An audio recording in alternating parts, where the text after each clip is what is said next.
Bertemu kembali dalam Niaga Awani. Bursa Malaysia ditutup dalam wilayah negatif pada Khamis berikutan kekurangan pemangkin baharu yang menggerakkan pasaran seiring dengan prestasi lemah di kebanyakan bursa serantau. Pada 5 petang Khamis, petunjuk pasaran FTSE Bursa Malaysia KLCI atau FBM KLCI berada pada 1465.93 susut 0.95 mata atau 0.06% daripada 1466.88 ketika ditutup pada Rabu. Bagi mengulas prestasi FBM dan unjuran untuk minggu hadapan, sudah sedia bersama saya ialah Syed Muhammad Kifni Syed Kamaruddin, pengarah strategi MIDF Research. Apa khabar, Syed? Khabar baik. Assalamualaikum. Waalaikumsalam. Okey, bagaimana prestasi FBM KLCI sepanjang minggu ini dan memandangkan beberapa faktor mungkin mempengaruhi pergerakan pasaran saham. Jadi bagaimana? Di pasaran saham Bursa Malaysia pada penutup semalam, indeks FBM KLCI turun 16 mata sepanjang minggu ini atau penyusutan 1.1% kepada 1,466 mata. Kejatuhan pasaran saham tempatan sepanjang minggu ini adalah seiring dengan kejatuhan di pasaran saham utama dunia. Di pasaran saham New York Amerika Syarikat, indeks S&P 500 jatuh 2.7% dan tempias kejatuhan di Wall Street itu juga mempengaruhi dagangan di lain-lain pasaran antarabangsa dan serantau. Umpamanya di Eropah, indeks 600 jatuh 1.8%. Dan di Asia Tenggara, indeks FTSE ASEAN 40 susut 2.4%. Punca utama mendorong tekanan jualan saham di Wall Street sejak awal minggu ini adalah berikutan kerisauan para pelabur akan peningkatan kebarangkalian berlakunya kemelesetan ekonomi pada tahun hadapan. Ini berikutan tindakan Reserve Persekutuan Amerika menaikkan kadar faedah secara agresif semenjak bulan Jun lepas untuk mengekang tekanan inflasi. Manakala setengah pelabur lain pula mengambil kesempatan untuk melakukan jualan pengambilan untung setelah harga-harga saham mengalami aliran menaik semenjak akhir bulan Oktober lalu. Didorong oleh kemungkinan bahawa Reserve Persekutuan Amerika akan mula menaikkan kadar faedah pada tahap yang lebih perlahan bermula mesyuarat bulan Disember yang dijadualkan pada pertengahan minggu depan. Kejatuhan pasaran saham serantau dan Malaysia minggu ini juga dipengaruhi pengumuman bahawa negara China mencatatkan kejatuhan nilai dagangan luar negara yang agak ketara melebihi jangkaan pelabur pada bulan November dengan nilai ekspor menguncup sebanyak negatif 8.7% berbanding bulan yang sama tahun lepas. Ini adalah kejatuhan terbesar semenjak bulan Februari tahun 2020. Kejatuhan nilai ekspor itu adalah berikutan penurunan permintaan dari negara-negara utama seperti Amerika Syarikat, Persatuan Eropah, Korea Selatan dan Jepun. Ini memberikan isyarat bahawa negara-negara tersebut mungkin sudah mula menghadapi tempoh pertumbuhan yang makin perlahan. Manakala nilai import China pula menguncup sebanyak negatif 10.6% pada bulan November berbanding bulan sama tahun lepas. Itu pertusan kejatuhan terbesar semenjak bulan Mei tahun 2020.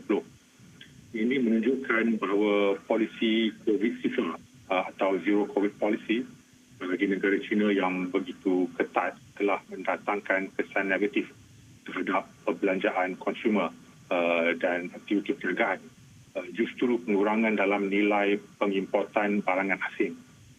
Oleh itu, kami juga menjangkakan ekspor Malaysia ke China pada bulan November lalu mungkin juga akan mencatatkan penurunan berikutan permintaan yang lebih perlahan dari negara tersebut. Namun, tindakan kerajaan China baru-baru ini melonggarkan sekatan polisi korupsi FAR dilihat akan dapat menolong dalam pemulihan permintaan konsumer dan aktiviti perniagaan pada bulan-bulan yang akan datang. Pada masa yang sama, pemulihan dalam rangkaian bekalan dunia atau global supply chain dilihat akan dapat mengurangkan tekanan harga dan menyokong aktiviti pembuatan dan juga dagangan dunia. Baik, Syed, mungkin boleh kongsikan kaunter atau sektor mana yang mendahului dan mana yang mengalami kejatuhan dan apakah jangkaan hala pergerakan pasaran saham dalam masa terdekat? Seiring kejatuhan petunjuk FBM KLCI sepanjang minggu ini, kesemua 13 sektor di pasaran saham tempatan didagang pada tahap yang lebih rendah. Indeks sektor kewangan mencatatkan penurunan yang paling sedikit pada negatif 0.2% sepanjang minggu ini. Perlu juga dinyatakan bahawa di sebalik pelemahan pasaran saham, indeks sektor kewangan mampu naik hampir 4% sepanjang tahun ini atau year to date. Minat belian dalam sektor kewangan sepanjang tahun ini dapat menandakan keyakinan pelabur terhadap prospek ekonomi negara secara amnya dan kualiti aset perbankan secara khasnya. Manakala indeks sektor tenaga mengalami kejatuhan terbesar sepanjang minggu pada negatif 3.1%. Ini seiring kejatuhan harga minyak mentah di pasaran dunia. Pada minggu ini, minyak mentah Brent umpamanya jatuh ke bawah paras $80 setung oleh kerana risiko pengurangan permintaan. Ini diikuti sektor teknologi yang jatuh 3% sepanjang minggu ini akibat dari pengurangan minat pelabur terhadap saham pertumbuhan atau growth stocks berikutan jangkaan kelembapan ekonomi dunia. Di samping itu, sektor telekomunikasi juga susut 3%. Dan kejatuhan ini mungkin berkait pengumuman oleh kerajaan akan kajian semula terhadap proses pelaksanaan perkhidmatan 5G di Malaysia. Dan untuk minggu hadapan dan masa yang terdekat, kami menjangkakan pasaran saham tempatan akan dapat menyerap aktiviti jualan semasa dan kembali pulih semula dalam aliran menaik seawal minggu depan. Kenaikan pasaran ini akan didorong oleh keputusan Reserve Amerika yang dijangkakan akan mula menaikkan taraf faedah dalam jumlah yang lebih kecil. Ini disebut sebagai Fed pivot. Dalam Okey, bercakap mengenai pelaburan, MIDF menjangkakan ekonomi Malaysia tidak berdepan kesulitan tahun depan dan di sebalik risiko peringkat global ni. Jadi adakah faktor ini sudah diambil kira oleh pelabur?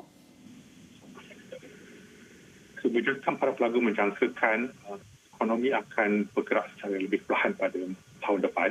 Namun, ekonomi Malaysia khasnya akan dapat mengelak daripada mengalami kemelesetan. Jadi oleh sebab itu, MIDF Research kami menjangkakan pada tahun depan pasaran saham dijangka akan dapat pulih semula berikutan jangkaan kami bahawa ekonomi Malaysia akan dapat tumbuh pada tahap lebih 4% tahun depan. Dan ini akan dapat mendorong kenaikan dalam LPMK-LCI yang mana di dalam unjuran kami untuk tahun depan, kami jangkakan LPMK-LCI akan dapat cecah pada paras 1,700 daripada paras bawah 1,500 sekarang. Baik, unjuran prestasi dan hala pergerakan FBM-KLCI dijangka akan pulih minggu hadapan dengan mungkin akan mencecah paras 1,700. Baik, itu ulasan Syed Muhammad. Tahun depan kita jangkakan paras 1,700. Bagi tahun ini, kami jangkakan pada penghujung tahun ini, FBM-KLCI mungkin akan dapat naik dari paras semasa ke 1,550 mata menjelang akhir tahun. Baik, terima kasih diucapkan kepada Syed Muhammad Kifni, Syed Kamarudin, pengarah strategi MIDF Research.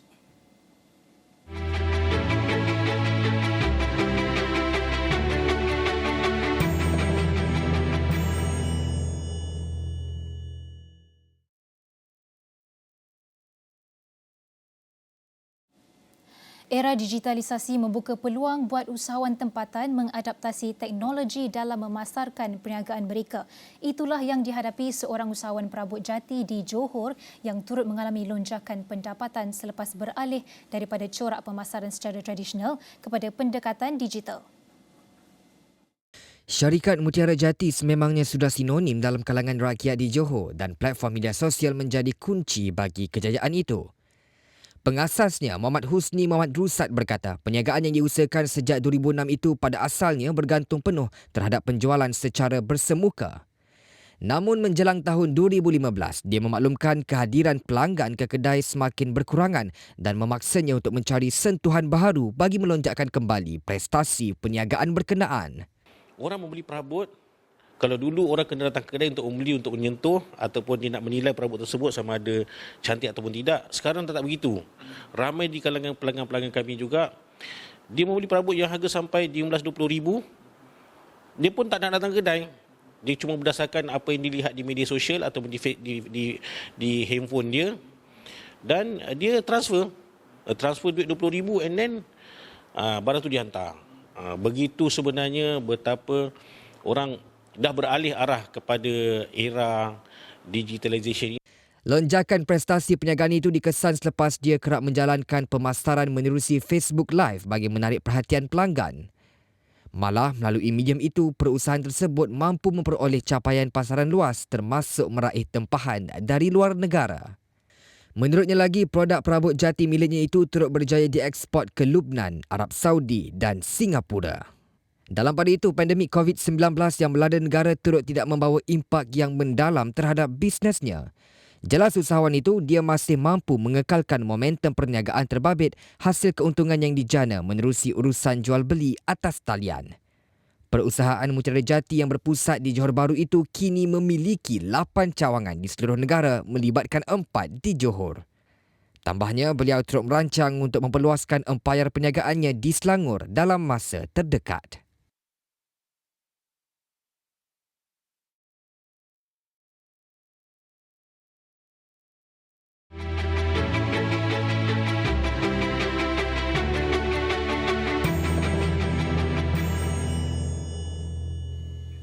Pertubuhan Persaudaraan Pesawah Malaysia atau Pesawah menggesa kerajaan menambah subsidi padi atau menaikkan harga tanaman utama negara itu susulan peningkatan kos racun dan sebagainya. Pengerusinya Muhammad Fuad Yaakob berkata pemberian subsidi sedia ada perlu dikaji semula bagi meringankan beban petani dan dalam masa sama akan dapat menjamin bekalan makanan negara. Dan saya harap bila kerajaan nak buat satu dasar baru untuk subsidi dan sebagainya, kena tengok juga dari segi pembutuhan inilah yang menjedutkan kembali keuntungan hasil padi daripada pesawah. Dan subsidi ini kami dalam dalam ruang peluang yang ada ni, dengan kos yang ada sekarang ni, sepatutnya subsidi kena ditambah ataupun harga padi dinaikkan. Sebab kos racun, kos segalanya dah makin meningkat. Racun pun saya rasa naik sehingga 40 sehingga 100% harganya. Jadi kalau tak ada bantuan daripada kerajaan, jadi bagaimana petani nak meneruskan operasi untuk kerja sawah? Sedangkan kerajaan menghendaki rakyat Malaysia ni memakan beras dengan harga yang murah. Jadi adakah kami pesawah ni akan tanggung semuanya segala kos? Jadi bantuan-bantuan kerajaan kami amat perlukan. Sementara itu, golongan peternak di kawasan luar bandar semakin terhimpit berikutan harga dedak makanan didakwa meningkat hampir 50% sejak tahun lalu. Seorang pengusaha ternakan ikan air tawar di Kampung Lepan Jaya, Guau Musang, Kelantan, Mat Nawi Husin berkata dia perlu memberi pemberontakan RM20,000 sebulan bagi membeli dedak untuk 100 ekor ikan di 7 kolam ternakannya. Menurutnya, kenaikan mula berlaku pada tahun lalu sehingga Oktober tahun ini. Malah dia difahamkan akan berlaku lagi kenaikan harga makanan ikan. Ala-ala ni kita bebel sangat-sangatlah dengan makanan ikan ala ni. Maknanya start daripada 2021 lagi dia naik. Naik RM5, lepas 2000 dalam bulan 3 dia naik RM5, lepas dalam bulan 5 dia naik pula RM5 masa tahun 2021. Dia naik sehingga 3 kali naik. Dalam 2021. Lepas dalam 2022 ni pula, kenaikan tu bertambah lagi. Kita ingat turun dah. Kita orang merah ni rasa lega nak pergi ikan, boleh pergi sikit. Naik lagi. Naik. Sehingga ke RM13 pula 2022 ni dalam bulan 2. Lepas tu naik lagi. Dalam bulan 5, dalam bulan 4 naik lagi. Naik lagi RM13 lagi. Lepas setelah bulan 4 bulan ni tu, dia naik pula. 2 bulan sekali dia naik. Makan ikan ni. Siapa kos sekarang ni 95. Lepas daripada kilang hak kita ambil 95 dia kata nak naik lagi. Dia kata ni setakat ni nak naik lagi dia 95 tak tahu berapa pula nak naik dia. Ni kita pergi ambil hari seminggu lepas pun dia ambil selori, maknanya dia kata nak naik pula. Siapa ada suratnya untuk naik lagi. Mat Nawi yang mengusahakan peternakan ikan hampir 30 tahun lalu berkata, kenaikan kos makanan sangat memberikan kesan kepada perniagaannya. apabila keuntungan yang diperoleh hanya cukup makan dan tidak mampu menggaji pekerja. Bagi menjimatkan kos, dia terpaksa menggantikan dedak dengan makanan sampingan lain seperti kelapa sawit, anak ikan, roti dan buah-buahan. Sementara itu, Timbalan Pengerusi Dewan Perniagaan Melayu Malaysia Negeri Kelantan, Asharon Uji berkata, pihaknya mendapati berlaku kenaikan harga makanan ikan dan dedak haiwan ternakan di pasaran. Katanya langkah awal atau jangka masa terdekat memerlukan tindakan segera pihak kerajaan bagi memastikan sumber makanan ternakan tidak terjejas. Sementara itu, rancangan kerajaan untuk mengimport telur ayam bagi menyelesaikan kekurangan bekalan dalam pasaran bukan penyelesaian kepada masalah sebenar di negara ini. Sebaliknya, Pengarah Urusan Maidin Muhammad Holdings Berhad, Datuk Amir Ali Maidin berpendapat Malaysia harus menghentikan ekspor telur ke luar negara agar bekalan mencukupi untuk kegunaan dalam negara. Saya kurang jelas kenapa YB Mak Sabu nak kita import telur daripada luar negara, bila saya diberitahu sebetulnya bekalan telur di Malaysia mencukupi in terms of production capacity by the breeders memang cukup kat Malaysia, dan sekarang Malaysia mengeksport telur dengan harga lumayan kepada Singapura dan Hong Kong. Krisis kekurangan bekalan telur ayam dilihat masih berlaku di beberapa kawasan di Kota Kinabalu. Bukan itu sahaja, ekoran kekurangan bekalan itu, harga telur ayam juga melambung tinggi hingga membebankan pengguna. Rata-rata yang ditemu kru Awani Borneo mahu kementerian berkaitan ambil pendekatan drastik tangani masalah ini. Stok telur masih tidak mencukupi, masih kurang.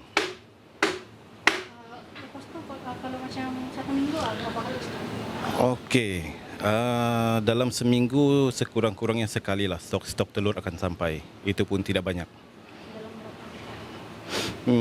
Dalam 100 tray, 60 tray, 100 tray, begitu. Biasanya kalau satu hari stok, kalau macam hari ini stok masuk, telur kok akan habis hari ini juga? Iya, stok telur akan sampai sebelah petang, tengah hari atau petang, dan dia memang tidak sampai malam. Habis dah. Ya, betul. Ya, saya berharap agar kerajaan dapat menambah stok telur ini di pasaran. Aku rasa nama. Saya berharap agar kerajaan dapat mencari mekanisme kepada pengeluar telur agar syarikat-syarikat pengeluar telur ini dapat menambah produk telur di pasaran. Kalau mau cari telur tu macam agak susah lah sikit. Kadang-kadang pembekal ada, kadang-kadang tiada bekalan mah. Macam tu. Kita orang pun tercari-carilah di mana-mana yang ada telur, kita belilah. Tentang harga pula, macam kami tidak kisahlah tentang harga tu kan. Apa yang ada di depan, kita akan beli sajalah. Dan satu lagi, kalau boleh telur sentiasa ada lah di mana-mana tempat. Itu saya maulah. Kami cuma tunggu sajalah. Orang bilang tunggu dan lihatlah. Tunggu dan lihatlah macam itu saja. Memang berharap mau turun lagi lah. Sebab telur ni kan untuk rakyat semua menggunakannya bahkan. Sekarang ni telur di pasaran memang adalah. Cuma yang kita risau sekarang ni harga dia. Sebab harga dia masih lagi, dulu kita boleh dapat dalam RM12, RM13. Cuma sekarang ni dia naik dalam RM4, RM5 sampai RM20 tu memang agak membebankan kita lah. Telur kami dalam masa ni setiap hari masuk, lepas tu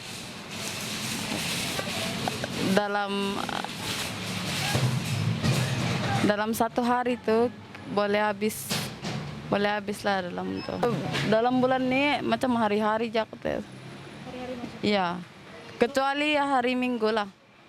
Hari Minggu dia cuti. Harga telur kami.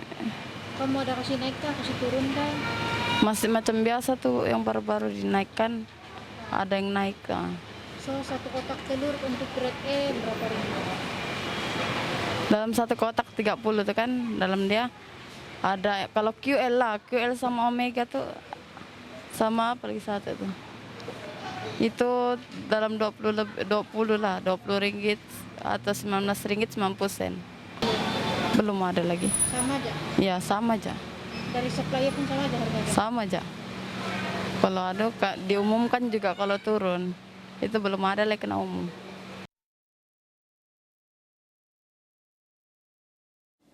Sime Darby Motors melancarkan model kenderaan utiliti sukan atau SUV elektrik sepenuhnya BYD Energy Awaken Atto 3 keluaran BYD ke pasaran Malaysia.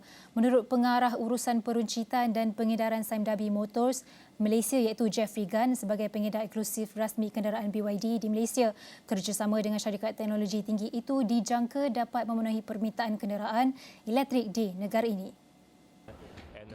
What BYD brings to Malaysia is their technology. They are very advanced in their battery technology and also the quality of their vehicle.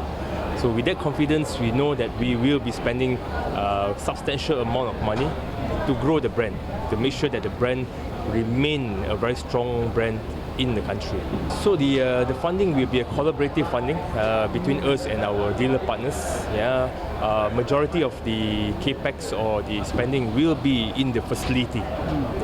We will ensure that the customer goes through a very good experience owning an EV vehicle.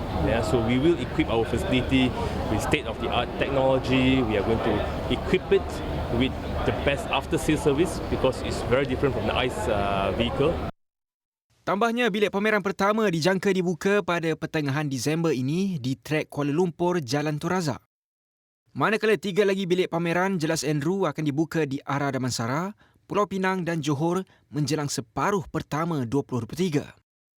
Menampilkan 5 varian warna, BYD Atto 3 dipacu sepenuhnya kuasa elektrik berasaskan e-platform 3.0 lanjutan BYD. Kenderaan direka khas sebagai EV berprestasi tinggi dengan tahap kepintaran, kecekapan dan keselamatan dan estetika yang tiada tandingan. Menggunakan teknologi blade bateri, Atto 3 mampu bergerak sehingga 480 km dengan sekali caj, di samping menampilkan reka bentuk moden dan anggun. Niaga ini akan berhenti rehat seketika, kita kembali selepas ini.